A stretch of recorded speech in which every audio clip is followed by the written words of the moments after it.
1520 AM and 92.3 FM WHOW. Stream live at DeWittDailyNews.com. They're also heard every hour on the station that's your easy choice. 95.9 FM WEZC. And to read the latest local news on your electronic device, including tablets, iPhones, and smartphones, go to DeWittDailyNews.com. DeWitt County's #1 source for local news is on the air, online, 24 hours a day.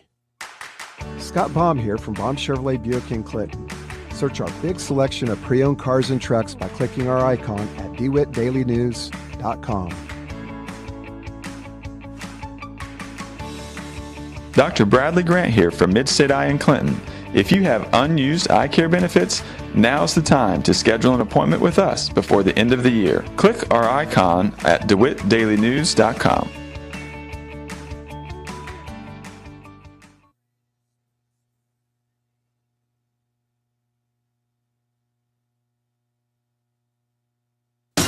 Your friend in Central Illinois. WHOW. Top of the morning. Thanks for being with us. I'm your host today, Seth Lawrence. The WHOW Morning Show streams to Facebook and YouTube. Brought to you by Peterson Insurance, your Pekin Insurance agent in Clinton. My guest in studio today, Monica Nyman, nutrition educator and dietitian with the St. Louis District Dairy Council. Good morning, Monica. Good morning. Happy holidays to you. Thanks for making time for us here for this morning. And we're going to be talking dairy and the holidays. We are. So what do you have for us today? What's on your mind? Sure. Well, when we are kind of thinking about different ways to spin dairy for the holidays, if you think about it, dairy really is a part of so many traditions and trends and just different recipes. And so I thought today we would talk a little bit about hot beverages, which are really popular in the winter, and then talk a little bit about, how people use dairy in their baking, and then give a suggestion for a recipe. Mm-hmm. So Sure. Very good. Well, and you mentioned, the dairy comes in so many of our Christmas recipes. It really does. So let's start with maybe those hot beverages. Does that sound okay? Excellent. So I just wanted to give listeners some suggestions of ways that you can get a full serving of dairy in some of these really delicious drinks. And the best part of this is, number one, it does count as a serving of dairy as long as you're using a cup of milk. Mm-hmm. And number two, you're able to modify all of these ingredients. So if you don't like it super sweet or super strong with different flavors, if you make it at home, you're able to modify all of those. So a couple examples. Number one is a peppermint hot chocolate. So I've actually been seeing a lot of hot chocolate bars, people marketing that for their staff, or I saw at the bank the other day, they had a customer appreciation hot chocolate bar. So these are some examples of how you can include that with those as well. But basically, it's just regular hot chocolate. You can add either peppermint extract or a little bit of crushed candy canes into that and just stir it up with a hot chocolate packet. Some people like chai lattes. I don't know if you're familiar with the chai tea. Yeah. You can mix it with milk. So you can either get the concentrate or the bags at the grocery store, and you can add some different seasonings like cinnamon, a little bit of cardamom. That's really potent. So don't put too much of that in there. And then you can sweeten it with either honey or sugar. My favorite is the white chocolate raspberry mocha. So you start with hot milk, add a little bit of white chocolate chips, a little bit of strong coffee, and then just a little spoon, maybe a teaspoonful of like a raspberry syrup. So it has sort of that raspberry chocolate, coffee taste to it. Yeah. And then for those of you that don't like coffee, of course, I'd like to offer a suggestion. It's just called a cinnamon vanilla steamer. So you heat up some milk, add some cinnamon and vanilla, maybe a little bit of brown sugar or honey if you like a little bit of sweetness, and then that doesn't have the caffeine in it. So again, lots of different ways. And this is just a small example of the so many ways you can use just a cup of hot milk as your base and then adding all those different flavors to it to give it kind of a holiday twist. Yeah. Where's a good place to go to find maybe one-offs of these or other, unique ideas like the ones you're promoting here this morning, Monica? Sure. You can go on our website. It has all of the information I'm talking about today, and our website is stldairycouncil.org. Very good. Monica Nyman, St. Louis District Dairy Council, is my guest in studio here for this morning. Monica, my wife, is a big fan of eggnog. Always has been, and that's a staple. Like when it, especially day after Thanksgiving, Thanksgiving, if we're in the grocery store, Yes. we've got to get some eggnog. Yes. So talk to me about eggnog and the holidays. How about this? So eggnog is probably the one beverage that people do associate with the holidays, and your wife is sort of the same as our family, where we constantly are looking for, a specific kind of eggnog that we all like. So I wanted to give some examples, though, for people that don't like to just drink a cup of eggnog. So you mentioned your wife, so I'm guessing you're probably not one to sit down to a cup of eggnog just as a beverage. I mean, I don't. She Okay. does. Yeah. And I feel like it's a very old-fashioned drink anymore, Yes. Maybe not. I could be wrong. Yeah. So in our family, 3 of us really like it and 1 doesn't like it Okay. at all. So, Okay. but one of the things that I wanted to mention is you can actually make sort of a homemade eggnog without the eggs. So if you actually use a regular eggnog recipe and make it from scratch, I don't know how many people do that. It takes a while because you have to cook it so slowly so that you don't basically cook the eggs, Yeah. into a hard-boiled egg. But if you think about just the flavors that are in eggnog, it's really just the cream or the whole milk, the nutmeg spice, a little bit of sugar, a little bit of vanilla. So you can make just a batch of sort of eggnog without the eggs. It's super easy, and I did try that at home. I love it in my coffee as a coffee creamer. Interesting. And so I made this batch of eggless eggnog with just those sort of similar flavors, and it tasted delicious. Okay. So that's one suggestion. But if you have not tried putting eggnog in your coffee and you like eggnog, I would definitely recommend that this holiday season. Okay. A couple other things is that if you are using milk in any of your recipes, so for example, like a French toast batter, or if you're making pancakes, if you're making oatmeal, just swap eggnog out if you like the flavors of eggnog, and it gives it a totally different taste. It puts that holiday spin on it. It has that sort of nutmeggy flavor. So it's absolutely delicious. And again, you can adjust the amount of eggnog that you're using.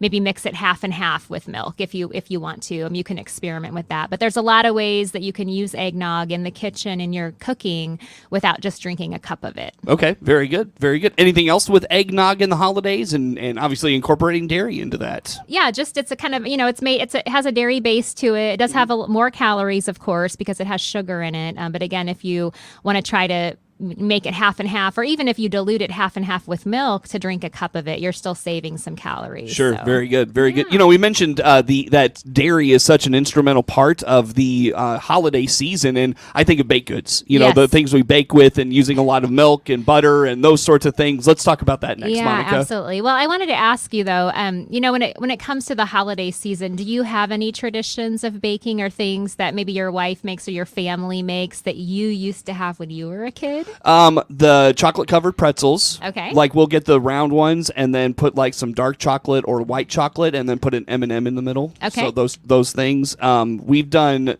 chocolate covered pretzels like our family has the last few years. Yeah. And then my wife likes to just make holiday cookies, sugar cookies with the kids because they like the cutouts and the shapes and all of that, and then obviously the icing. So Yes. those are a few things Okay. we've taken on over the years. Yeah, I always love to ask people what their family traditions are. So ours are what we call Buckeye. It's like a peanut butter. It has butter in it, peanut butter, powdered sugar, Rice Krispies. You roll it in a ball and dip it in chocolate. So now that my kids are old enough to help, I'm not the only one that has to roll the balls out and dip them in chocolate. We also make cookie balls. We use cream cheese with any package of cookies. They're kind of like bonbons. And Okay. so those are some of our family traditions. But yeah, the ingredients that go in a lot of the holiday baking start in the dairy case. And so lots of butter being used this holiday season. I know a lot of the grocery stores have just big sections of butter, and then of course milk and cream. I mentioned the cream cheese as well. A lot of frostings and glazes are made out of that. Earlier we talked about eggnog. My husband makes an eggnog frosting for the sugar cookie. So instead of putting milk in that basic recipe with powdered sugar, he uses eggnog to give it just a different taste. And it's Interesting. absolutely delicious if you like eggnog. So Yeah. but again, all of these different recipes that people are using typically have some type of a dairy ingredient in them, just because it provides a lot of richness and the texture and all that sort of thing. It's usually a staple during the holiday season. Interesting. So. Yeah, very good ideas there as well. Monica, let's talk about butter boards. Yes. What's a butterboard? I read that and I was like, that is the first time I've ever heard about this. So what is this? Yeah, so what, initially coming up with this topic, we were trying to find different trends. And so if you are a follower of Pinterest or different recipe sites, you probably have seen a butterboard. And so the best way to describe it is that it's very similar to a cheese board, except for you're using literally butter, different types of butter, salted, unsalted, different flavors.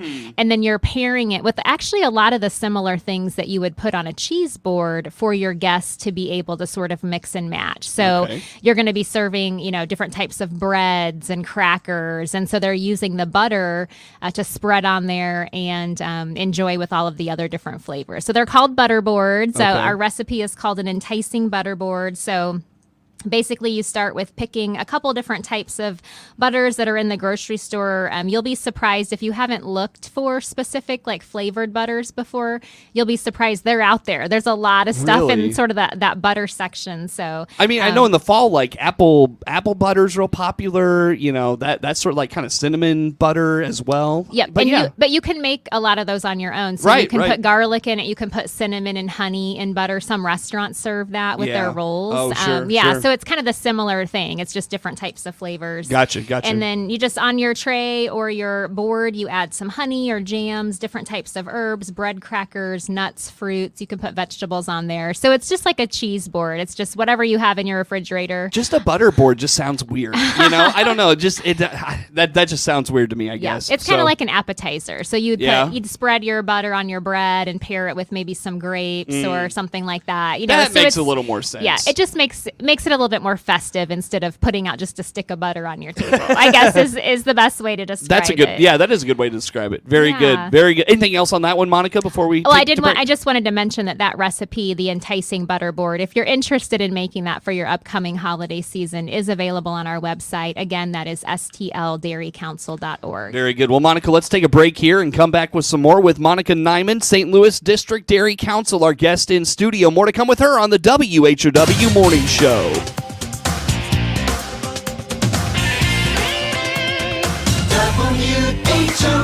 WHOW. For more information. Let's check the markets now on the RFD Radio Network. I'm Jim Taylor. Corn, beans, and wheat all slightly higher at this hour. March corn up half a penny, 4.80. May corn up 1 quarter, 4.92 3/4. December new crop 5.08 3/4, up a penny. January beans 13.12, up 4.5. March beans up 3, 13.29 1/4. November new crop 12.78 up 4 1/4. March wheat up 3.5, 6.08 3/4. July wheat up 2.5, 6.26 1/4. January bean meal 3.99.80. That's down 2.40. January bean oil up 78 cents, 50.61. Livestock market at this hour. January feeders 218.95, up $1.57. December live cattle up 45 cents, 167.40. December lean hog 67.70, down 22 cents. Energy market at this hour. January crude oil 71.96, up 2.49. Jim Taylor, RFD Radio Network. Hey farmers, our environment-friendly liquid fertilizer will help you stretch that fertilizer dollar further, a lot further, without compromising on results. Experience application versatility, lower input costs, and healthier crop yields. Don't just fertilize, mineralize. Product and crop protocol information is available at blackcoralminerals.com. blackcoralminerals.com. Warner Hospital and Health Services in Clinton. CEO Paul Scarron reminding you our walk-in clinic inside our family medicine building will treat your flu symptoms without an appointment. Find out more by clicking our icon at DeWittDailyNews.com. For the latest in Central Illinois agricultural news, visit IllinoisFarmRadio.com. Get updated information on markets, weather, ag news, local interviews with NAFB farm broadcaster Jared White, and much, much more. All at IllinoisFarmRadio.com. Your friend in Central Illinois,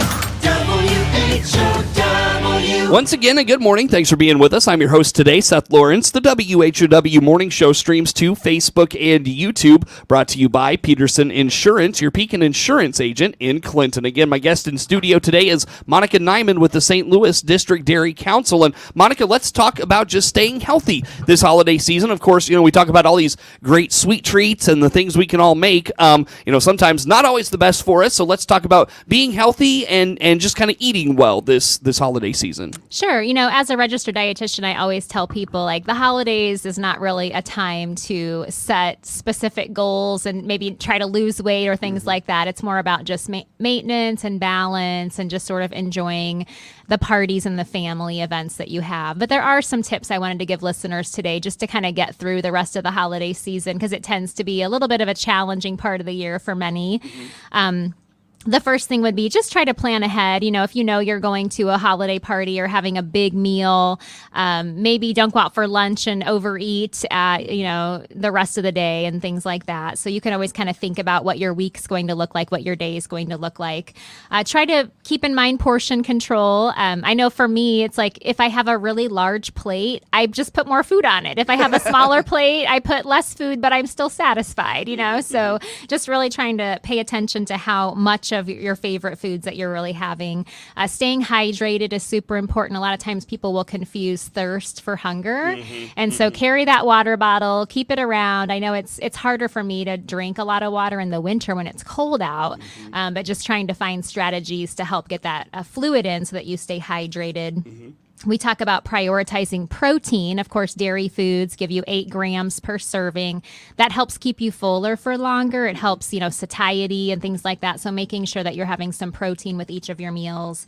And then finally, with healthy substitutions, anytime you can cut back on your calories and swap one thing for another in your recipes or your baking or your cooking, that always can set you up for a little bit of a better week. So. I think we've talked about this before, but cottage cheese is a very popular substitution. Puree it with some flavoring and different things like that, and it's very very popular right now. It definitely is. Yeah, it's one of the dairy foods that has enormous sales. People are really embracing and learning how to love cottage cheese again, because you can change. I think it's the consistency that some people don't like. So when you, like you said, you puree it and put it into a smoother form, that works really well in so many recipes. Yeah, whoever started branding that is brilliant because that is such a good idea. Yeah, I think in the next couple months, I think for Nutrition Month, we're going to focus on a little bit more of those cottage cheese trends. Yeah, so for we sure. can look forward to that. That's a good one. That's a very good one. All right, Monica, anything else on eating well, maintaining a good diet, those sorts of things during the holidays? Yeah, I just wanted to mention a couple things that don't really revolve around food. Number one, staying active, burning off some of those extra holiday candies and cookies that we talked about earlier. So trying to find a routine with that. Finding a friend to do something. Anytime you can move and burn some calories, that's always going to be good for you. Practicing self-care. I think sometimes we get wrapped up in I know my to-do list is never ending, but just taking time for yourself and prioritizing that. Staying positive. Again, this really probably isn't the best time to be setting up specific, weight loss goals or whatever. A lot of people turn to the new year for those kinds of things. Right. So I just say enjoy the holiday season. Hopefully everybody stays healthy and they have safe travel and that sort of thing, and just look for the positive things this holiday season. Sure. Still a few minutes yet here with you, Monica. What kind of keeps you busy these days? What are you promoting right now? What's top of mind at the Dairy Council? Yeah, so we're actually wrapping up our fiscal year, so we have a lot of just pulling our numbers together. We just had our board meeting with our dairy farmers. We have our funding meeting next week where we will present, because we are a nonprofit, to receive funds for next year. And then, of course, we're always in planning stages because none of our programs really just stop. We just roll into the next one. So, right, sure. Looking into January, we have National School Breakfast Week materials coming up. We'll be working with some coaches at our community colleges, working with college athletes talking about nutrition, how dairy plays a role in that, and then just continuing to plan for our year of programming. Sure. Looking back at the year 2023, I know it was kind of a big year for the Dairy Council. You had the mobile dairy classroom that you introduced this year. You even took that to the state fair. I'm sure you were back in school a little bit more than maybe even the year before that. So how about the year 2023? Just looking back and thinking about the things that took place. Yeah, I mean it's been a fast year. I cannot believe that we are rolling over again. The mobile dairy classroom was a big program initiative that we rolled out, and it was very successful. It had a full fall schedule. It actually has almost a full spring schedule already. So when I'm marketing it to the schools that I'm visiting now, I'm having to tell them to look into the fall of next school year to get on the calendar for it, because it has been just overwhelmingly successful. And again, that program is available to any schools in our service territory. And the mobile dairy classroom with Louise, the star of the show, where the kids get to see her be milked and learn a little bit more about what happens on a dairy farm. So that was one of our big programs that we partnered with the Southwest Southland dairy farmers to bring that to our service territory. Cool. I'll bet that was a big hit with the kids. It is. It's always funny to watch them when the cow gets milked, because a lot of kids haven't seen that process happen. Right. And so they just make the funniest noises being able to see that happen in person. So it's been very successful. We've had a lot of really positive reviews on it. So we're looking forward to next year. Yeah, for sure. That's excellent stuff. And again, having that booked to the fall, that's unbelievable, the demand for it. I so know. that's cool. Very good. Looking ahead to 24, Monica, what's kind of coming up that you're excited about? Anything that you're planning or looking forward to for next year? Well, just most of the programs that we have, we just tweak a little bit depending on the survey results that we get. We'll be planning some fall farm tours. We'll be hosting our Let's Talk Dairy for our health professionals. We have our annual meeting coming up, which will be March 1st, and that's where all of our supporters come together and learn about our previous year. And so we're kind of talking about whether we're going to showcase the mobile dairy classroom or some different programs. So we're planning for that right now. March is National Nutrition Month, so we'll have some resources for our dietitians. I already have some things scheduled into April as far as presentations that I'm giving. So, I mean, we plan ahead. It feels like every week just goes by super fast because we always have things going on. So, I am looking forward to the new year and all the nice, things that we have coming up for no cost for our service territory. Definitely. So. Very good. Very good. Well, Monica, still a few minutes here with you. One thing we talk about a lot, when we talk about the recipes, the butter board, you direct people to the STL Dairy Council website. What types of things can they find at the website? What's good there? Why should people visit and kind of poke around and see what's available? Sure. Well, one reason is if you're not familiar with our organization, we have all of the resources that we offer on our website. So there's a tab on there that just says our resources, anything from school resources, health professional, recipes, ways that you can use dairy, information about every single dairy food that's out there. So it's a great place to just go and see what the St. Louis Dairy Council is all about. You can see our service territory on there. You can see all of our staff and what counties they cover. So it's a great place just to get some basic information about dairy if you're looking for that. The other thing I wanted to mention, though, before we close is that I do have a collection of holiday recipes. So these actually aren't found on our website, but we would be happy to send them to you if you're interested. And so really with every monthly media, we come up with some type of recipe. And so these are a collection of our holiday recipes. And they're basically activities that you can make with your kids. So it's a storybook and some type of a recipe. So for example, the story, if you give a mouse a cookie, my kids used to read those all the time when they were little. And then there's a chocolate chip recipe that goes with that. Frosty the Snowman, we have a couple recipes, a snowman smoothie and a sundae that you can make with your kids. So I know you and I were talking, my kids have a very long Christmas break. Yeah, right. And so if you're looking for an activity to do, you can always use these types of things at home. You're cooking with your kids, you're communicating with them, they're learning some different skills in the kitchen. That's always a wonderful thing to implement. Sure. So. You mentioned email to get those sent to you. What's the email address, Yes. Monica? So if you email us, it's info@stldairycouncil.org. Mm-hmm. And then just in that subject line, just put holiday collection. Okay. And we will just respond with PDFs of all of our fabulous holiday recipes Very good. that you can make. Very good. Well, Monica, thanks for stopping in today. Good to see you as always. Monica Nyman, St. Louis District Dairy Council. Network News is now. The Big 1520 WHOW Clinton, 92.3 FM, W222 BG